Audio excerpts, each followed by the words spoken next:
Lalaking magnanakaw hinabol ng magkakapitbahay. Viral. Naritong news scoop.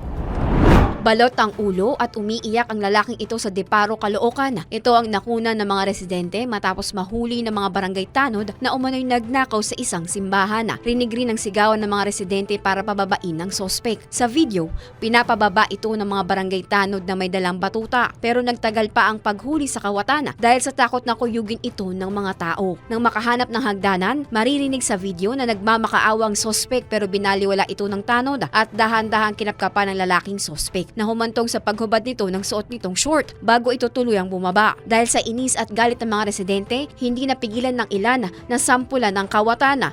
Ayon sa otoridad, may natanggap silang reklamo ng kakaibang ingay sa bubong ng isang pare na residente sa lugar. Pero bago papuntahan ng mga tanod ang lugar, na corner na ito ng mga residente. Dinala sa Caloocan Police Substation 9 ng 21 anyos na lalaki na kinilala ng otoridad na si Mark Hill del Rosario. Dito na pag-alaman na sangkot din ito sa iba pang kaso. Sasampahan naman ng kasong pagnanakaw si Del Rosario habang pinaghahanap pa ang umano'y mga kasama nito.